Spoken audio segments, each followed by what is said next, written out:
Hi viewers, నమస్కారం. నేను మీ సిరి. Welcome back to నిన్ను కోరి. ఈరోజు కథ ద డెవిల్ డాగ్, ఎపిసోడ్ 90. రచించిన వారు బృందా గారు. మీ మనసుకు నచ్చే అద్భుతమైన కథ. కథ నచ్చితే లైక్ చేయండి. ఈ కథపై మీ అభిప్రాయాన్ని తప్పకుండా కామెంట్ చేయండి. ఇక కథలోకి వెళ్తే, నాకు దూరంగా ఉండు, ప్లీజ్ ఎక్స్క్యూజ్ మీ అని అంటూ రణదీప్ చేతిని విడిపించుకొని పార్టీ నుండి వెళ్ళసాగింది ఆరుహి. రణదీప్ చిరునవ్వుతో ఆమె వైపు చూస్తూ, మై డియర్ వైఫ్, నిన్ను నా సొంతం చేసుకుంటాను, నీ హార్ట్లో నా ప్లేస్ని మళ్ళీ సంపాదించుకుంటాను అని మనసులో అనుకుంటూ అక్కడి నుండి వెళ్ళిపోయాడు. ఆరుహి క్యాబ్లో ఇంటికి చేరుకుంది. క్యాబ్ దిగి ఫాస్ట్గా ఇంట్లోకి పరిగెత్తి డోర్ క్లోజ్ చేసి బెడ్పై కూలబడింది. ఆమె కళ్ళ నుండి కన్నీళ్లు వర్షిస్తున్నాయి. ఆమె శరీరం ఇంకా వణుకుతూనే ఉంది. రణధీర్ గురించిన భయం ఆమె కళ్ళలో ఇంకా నిలిచింది. నా లైఫ్లోకి మళ్ళీ ఎందుకు వచ్చావు? ఎందుకు నేనంటే నీకు అంత పిచ్చి? నీ పిచ్చితో నన్ను పిచ్చిదాన్ని చేస్తున్నావు. నా లైఫ్లో హీరోవి నువ్వే, విలన్వి నువ్వే, సంతోషాన్ని ఇచ్చేది నువ్వే, బాధ కలిగించేది నువ్వే, బ్రతుకుపై ఆశ కలిగించేది నువ్వే, బ్రతకాలని ఆశ చచ్చేలా చేసేది కూడా నువ్వే. ఎందుకు నన్ను వెంటాడి వేధిస్తున్నావు? నీ పిచ్చిని ఇంకా నేను భరించలేను రణధీర్. ఇప్పుడు నేనేం చేయాలి? ఏం చేయాలి? వెంటనే సిమ్లా వదిలి వెళ్ళిపోవాలి అని లగేజ్ ట్రాలీ తీసి తన లగేజ్ మొత్తం అందులో సర్దుతూ ఉంది విసిరేసినట్టుగా. కారులో ఉన్న రణధీర్ తన ఫోన్లో ఆరుహి లగేజ్ ప్యాక్ చేసుకోవడం చూస్తున్నాడు. ఒకసారి ప్రయత్నించి చూడు ఆరుహి, యు కాంట్ ఎస్కేప్ అని అనుకుంటూ రియాన్ నుండి కాల్ రావడంతో లిఫ్ట్ చేసి, చెప్పు రియాన్ అని అన్నాడు రణధీర్. అన్నయ్య గొంతులో ఆనందం ధ్వనిస్తుంటే, సో నీకు వదిన దొరికిందా అని అన్నాడు. నీకెలా తెలిసింది అని అడిగాడు రణధీర్ ఒకంత ఆశ్చర్యంగా. రణధీర్ క్వశ్చన్లోనే తన క్వశ్చన్కి ఆన్సర్ తెలుస్తుంటే పట్టలేని ఆనందం రియాన్లో. హ్యాపీగా ఉన్న నీ వాయిస్లోనే నాకు అర్థమవుతుంది నువ్వు తనని ఫైండ్ అవుట్ చేశావని. ఎక్కడుందనయ్యా? ఎలా ఉంది? సిమ్లాలోని ఒబరే హోటల్లో వర్క్ చేస్తుంది. నువ్వు ఆ హోటల్ని కొనేసి ఉంటావు. ఆ మాటలు విన్న రణధీర్ చిన్నగా నవ్వి, నీకు నా గురించి బాగా తెలుసు కదా అని అన్నాడు. That's true. వదిన దొరికినందుకు చాలా హ్యాపీగా ఉంది. ఇకనైనా వదినని ఇబ్బంది పెట్టకు, గ్రాంటెడ్గా తీసుకోకు. Respect her. కూల్గా ప్రేమగా బిహేవ్ చేయి. లీవ్ యువర్ టాక్సిక్ నేచర్ అని చెప్తుంటే, don't give me lecture Ryan and don't worry about me. I will be back soon. మీ వదినను తీసుకుని వస్తాను. Take care. బాయ్. బాయ్ అన్నయ్య. ఫోన్ పెట్టేసి రిలీఫ్గా బ్రీత్ తీసుకున్న రియాన్ ఆ గుడ్ న్యూస్ని షేర్ చేసుకోవడానికి నిధి దగ్గరికి వెళ్ళాడు. తన రూమ్ దగ్గరికి వెళ్ళి డోర్ నాక్ చేయగా బెడ్పై పడుకుని ఫోన్ చూస్తూ ఉన్న నిధి టక్కున లేచి డోర్ ఓపెన్ చేసింది. నిధి, వదిన దొరికింది. ఎంత హ్యాపీగా ఉందో. పట్టలేని సంతోషంతో ఆమెను ఎత్తుకుని గిరాగిరా తిప్పేస్తుంటే హ్యాపీగా నవ్వుతూ చూసింది నిధి. ఆమెను కిందకి దింపి, సిమ్లాలో ఒక హోటల్లో వర్క్ చేస్తుందట. ఆయన అన్నయ్య ఆ హోటల్ని కొనేశాడు అని చెప్పడంతో ఆశ్చర్యపోయింది నిధి. అవును, అన్నయ్య లవ్ లిమిట్లెస్. వదిన కోసం ఏమైనా చేస్తాడు. వదిన ప్రేమను మళ్ళీ విన్నవ్వాలంటే అంత ఈజీ కాదు. I hope he will not repeat past mistakes. ఇప్పటికైనా అన్నయ్యలో మార్పు వచ్చి ఇద్దరూ మళ్ళీ ముందులా హ్యాపీగా ఉండాలి. చూడాలి ఏమవుతుందో అన్నాడు భారంగా నిట్టూరుస్తూ. బావ ఖచ్చితంగా చేంజ్ అవుతారు రియాన్. అక్కని తీసుకొని వచ్చేస్తారు. యూ డోంట్ వరీ అంది నిధి అతని భుజం తడుతూ. రియాన్ సాలోచనగా తలాడించి గుడ్ నైట్ చెప్పి తన రూమ్కి వెళ్ళి ఆకాష్కి కాల్ చేశాడు. సాక్షితో పాటు బాల్కనీలో ఉన్న ఆకాష్ వెంటనే ఫోన్ లిఫ్ట్ చేశాడు. హలో రియాన్, వదిన ఎక్కడుందో తెలిసింది. రియల్లీ? ఎక్కడుంది?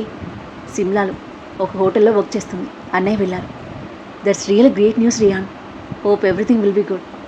ఎస్ సాలోచనగా అంటూ బాయ్ చెప్పి రియాన్ ఫోన్ పెట్టేయగా సాక్షి వైపు చూశాడు ఆకాష్. ఆరుహి కనిపించిందా అని అడిగింది సాక్షి ఆతృతగా.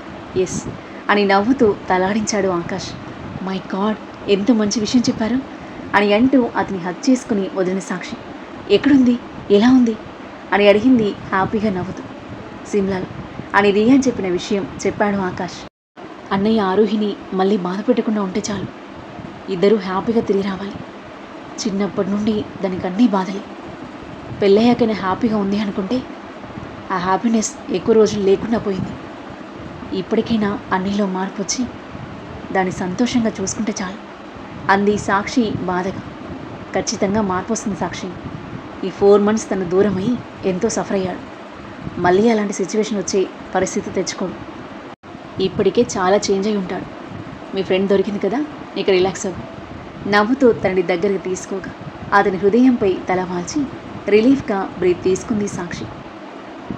ఆరుహి త్వరగా తన లగేజ్ తీసుకుని వెళ్ళడానికి డోర్ ఓపెన్ చేసింది. డోర్ ఓపెన్ చేయగానే సెల్వ ఆమె ముందు ప్రత్యక్షమయ్యాడు. మేడం, మీరు వెళ్ళలేరు అని అన్నాడు. ఆరుహి అసహనంగా చూసి, ఎవరు నువ్వు? నన్ను ఆపడానికి నువ్వెవరు?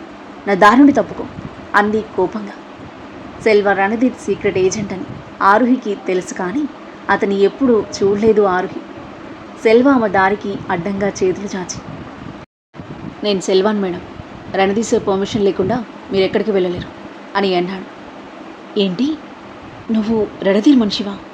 షాక్ అయిపోయింది ఆరుహి. లోపలికి వెళ్ళండి మేడం అంటున్న సెల్వాని కోపంగా చూస్తూ లోపలికి వెళ్ళి దడేల్మని డోర్ వేసి లగేజ్ బ్యాగ్లను విసిరికొట్టింది. ఒకసారి రణధీర్ చేతికి చిక్కాక తప్పించుకోవడం అంత ఈజీ కాదని తనకి అనుభవపూర్వకంగా తెలుసు. ఏం చేయాలో అర్థం కాక పిచ్చి పట్టినట్టుగా ఉంది తనకి. డ్రెస్ విప్పి పడేసి నైట్ డ్రెస్ వేసుకుని బెడ్పై పడిపోయింది. గతం తాలూకు తీపి చేదు జ్ఞాపకాలు ఆమె కళ్ళ ముందు కదలాడుతుంటే ఆమె మనసంతా మోయలేని భారంగా మారింది. కళ్ళ నుండి కన్నీళ్లు దిండుని తడిపేస్తున్నాయి. అప్పటికి ఇంటికి చేరుకున్న రణధీర్ సోఫాలో సెటిల్ అయ్యి స్క్రీన్ ఆన్ చేశాడు. బెడ్పై ముడుచుకుని పడుకుని చిన్న పిల్లలా వెక్కి వెక్కి ఏడుస్తుంది ఆరుహి. రణధీర్ ప్రాణం చివుక్కుమంది. స్క్రీన్ జూమ్ చేసి ఆమె మొహాన్ని చూస్తున్నాడు. ఆమె కళ్ళు కార్చే ప్రతి కన్నీటి చుక్కకి కారణం తనే అని అర్థమైన రణధీర్ గుండె మెలిపెట్టినంత నొప్పిగా ఉంది. కళ్ళు చెమ్మగిల్లాయి. శ్రీమతిని అక్కున చేర్చుకుని గుండెల్లో పొదువుకొని ఓదార్చాలని మనసు ఆరాట పడుతుంది, కానీ ఏమీ చేయలేని పరిస్థితి. తన బాధని చూడలేక స్క్రీన్ ఆఫ్ చేసి బెడ్పై వాలిపోయి సీలింగ్ వైపు చూస్తున్నాడు బాధగా. ఏడుస్తూ తన కళ్ళెదురుగా కింద పడి ఉన్న వైట్ డ్రెస్ని చూస్తున్న ఆరుహి ఆలోచనలు గతంలోకి మళ్ళాయి. Flash back.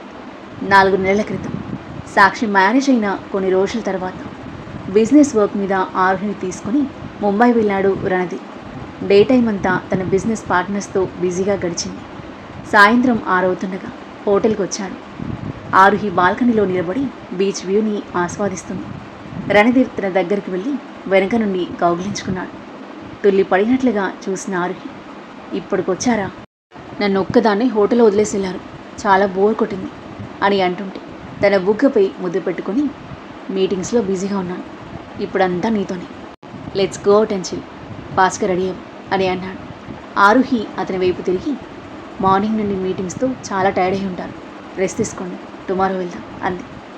ఇంకా చాలా ఎనర్జీ మిగిలింది నాలో, చూపించమంటావా అని రణధీర్ కొంటెగా కళ్ళెగరేశాడు. ఆరుహి బ్లష్ అవుతూ అతని నెట్టేసి రూమ్లోకి రాగా నవ్వుకుంటూ తన వెనకాల వచ్చాడు రణధీర్. ఏ డ్రెస్ వేసుకోవాలి అని ఆరుహి తన లగేజ్లో చూస్తుంటే, వేర్ దిస్ డ్రెస్, ఏంజిల్లా ఉంటాం అని వైట్ ఫ్రాక్ తీసిచ్చి బాత్ చేయడానికి వెళ్ళాడు Randhir.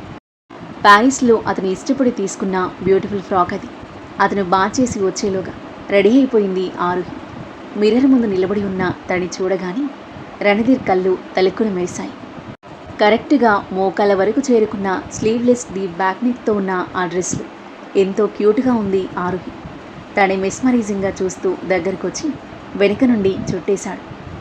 Very beautiful as always అని అంటూ ఆమె బుగ్గపై ముద్దు పెట్టుకున్నాడు. చిన్నగా స్మైల్ ఇచ్చింది ఆరుహి. ఫాస్ట్గా డ్రెస్పై రెడీ అయిపోయి ఆరుహిని బీచ్ దగ్గరికి తీసుకువెళ్ళాడు. చలికాలం కావడంతో జన సందోహం ఏమీ లేదు. సముద్రపు అలలు చల్లగా వీస్తున్న చిరుగాలులతో చాలా ప్రశాంతంగా ఆహ్లాదకరంగా ఉంది బీచ్. ఇద్దరూ చేయి చేయి పట్టుకుని హాయిగా ఇసుకలో అడుగులు వేస్తూ ఉన్నారు. ఎముకలు కొరికే చలి, పైగా బీచ్ తీరంలో చల్లని గాలితో ఆ డ్రెస్లో మరింత చలిగా అనిపించింది ఆరుహికి. రణధీర్, చాలా చలిగా ఉంది అని చేతులు ఫోల్డ్ చేసుకుని ముడుచుకొని పోతుంటే తన జాకెట్ తీసి ఆమెకు వేశాడు రణధీర్. అయినా చలి తగ్గలేదు ఆరుహికి. ఇంత చలిగా ఉంటుందని అస్సలు ఎక్స్పెక్ట్ చేయలేదు. లేదంటే ఇక్కడ తీసుకొచ్చేవన్నీ కాదు, పద హోటల్కి వెళ్దాం అని ఆమెను ఎత్తుకొని కార్ దగ్గరికి తీసుకెళ్ళాడు. కార్లో కూర్చోబెట్టి కార్ స్టార్ట్ చేశాడు. హ్యాండ్స్ రబ్ చేసుకుంటూ చెంపలకు ఆనించుకుంటూ విపరీతంగా వణికిపోతుంది ఆరుహి. ఫాస్ట్గా హోటల్కి చేరుకున్నారు. హోటల్ లోపలికి అడుగు పెట్టాక కాస్త వెచ్చగా అనిపించింది.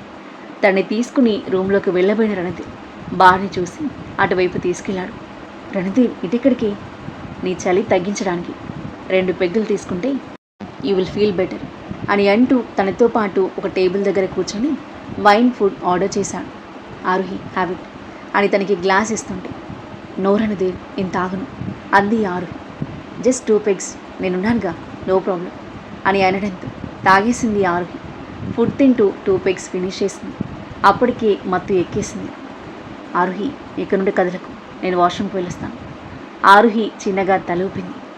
రణధీర్ వెళ్ళగా పక్కన టేబుల్ దగ్గర కూర్చొని డ్రింక్ చేస్తున్న ఒక ఫారినర్ తాగిన మత్తులో ఒంటరిగా ఉన్న ఆరుహిని చూసి తన దగ్గరకు వచ్చాడు.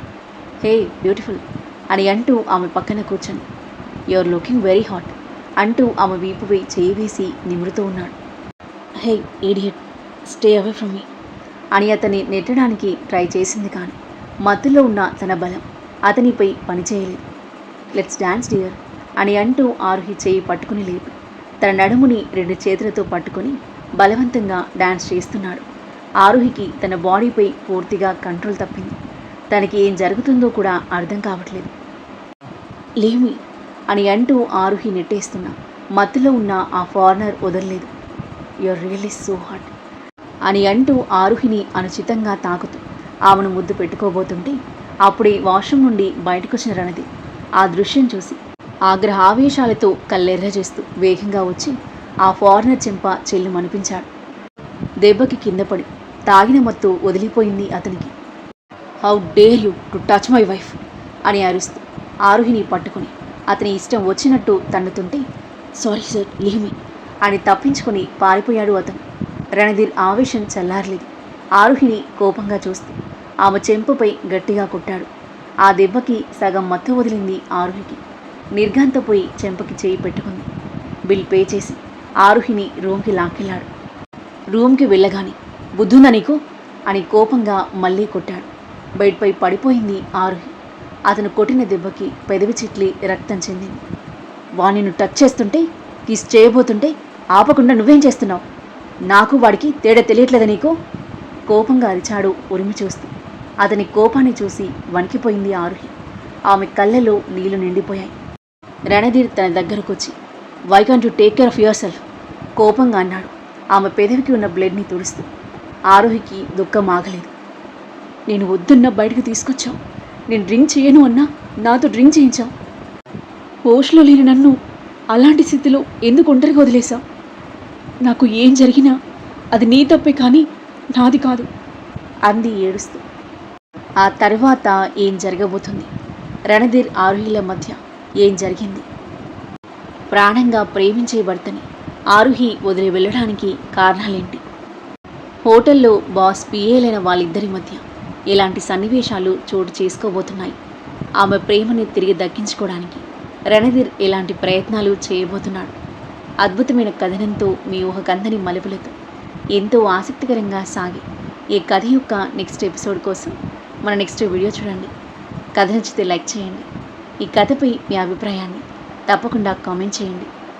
ఇంకా ఇలాంటి ఇంట్రెస్టింగ్ స్టోరీస్ కోసం మన ఛానల్ని సబ్స్క్రైబ్ చేయండి. Thank you for listening.